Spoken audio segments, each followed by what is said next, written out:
To Neale Hanvey, the Western leader of Alba Party. Neale, thank you for coming to the studio. I bet you can't believe your luck. I mean, it's a complete implosion here of the SNP leadership. Well, I mean, I wouldn't quite go as far as calling it luck. I mean, look, the SNP is an incredibly important party to many of us in Alba. A lot of us and many of our members devoted decades of time campaigning for that party. So it gives us absolutely no real pleasure to see the party in such turmoil. I don't think anyone, least of all Hamza Yousef, could have believed last Thursday morning when he decided to stamp his mark on the party that it would unravel so quickly and so decisively against him. And we're now in the preposterous situation where Hamza the brief, I think it was Salmond who coined that phrase, if I suggest, well, Hamza the brief has now been replaced by Patrick Harvey as the de facto First Minister of Scotland, because he's the one who will have a say over which SNP MSP is palatable to the Greens, and that is the reality of where we are. And that's why it can't be Kate Forbes, because of her views on religious issues, etc., which might be issues there with the Green Party. Well, I think that illustrates precisely what the problem is. So Kate Forbes, who came tantalisingly close to winning the leadership election the last time, is being excluded from the race by Patrick Harvey and his Green Party colleagues. And that's a really a matter of deep concern and should concern every single SNP member, because that's not how internal party democracy is supposed to function. You can't have another party interfering with your internal processes, and sadly that's where this whole shambles has led the SNP to. Has it set back the cause of independence?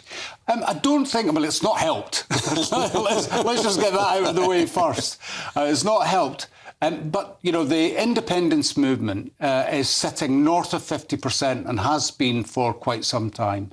During that time, the numbers for the SNP have continued to fall, and I anticipate that there will be a lot of anger against both the SNP and particularly the Green Party, because one of the things that we've discovered in all of this is that the Green Party's commitment to independence is a complete mirage.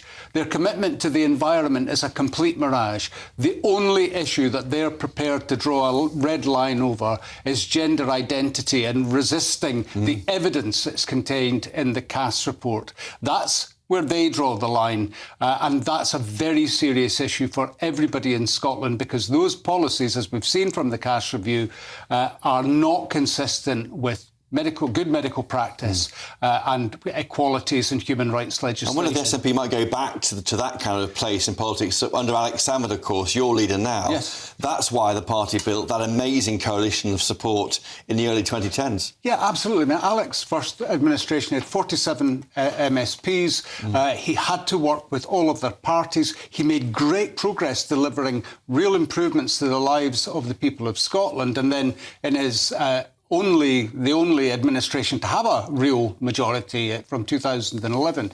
He continued to build and advance on that and was able to deliver that important goal of an independence referendum, which no one since has been able to come anywhere close to. But the fundamental difference with Alec and those who've come after him is that Alec was absolutely focused on delivering tangible outcomes for the people of Scotland. Everybody knew that life was better with Alec at the helm of the country. Whereas since then, and what we've been through with Nicola Sturgeon is that there have been great headlines, but the substance underneath that has been completely absent. And the merger of the police forces wasn't a great idea, or seemed to be that good. Well, I think these things can work if you're prepared to put the effort in to work out the detail to make sure that the structures work.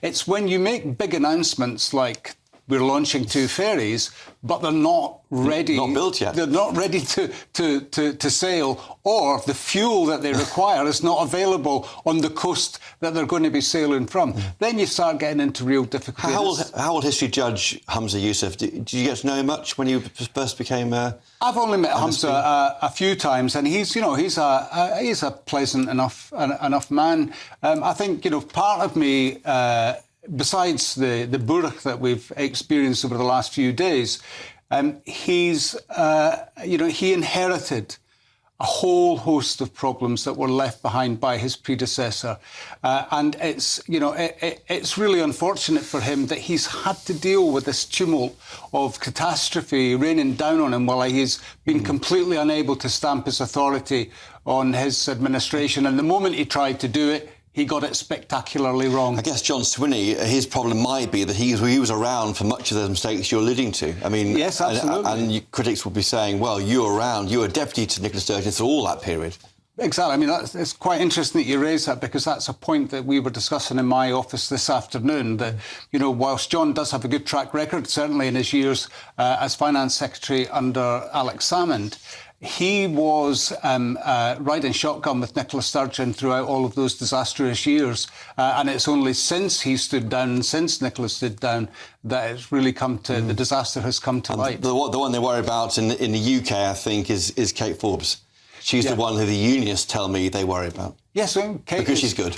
She's an incredibly capable, bright and articulate woman who would be more than capable of leading an exceptional SNP administration. I have absolutely no doubt about that. But it's the Green Party who hold the keys to the SNP leadership. And ain't that just a ridiculous thing? Absolutely. Listen, Neale Hanvey, thank you for joining us tonight on GB News in the studio. Really appreciate you coming in. Thank you.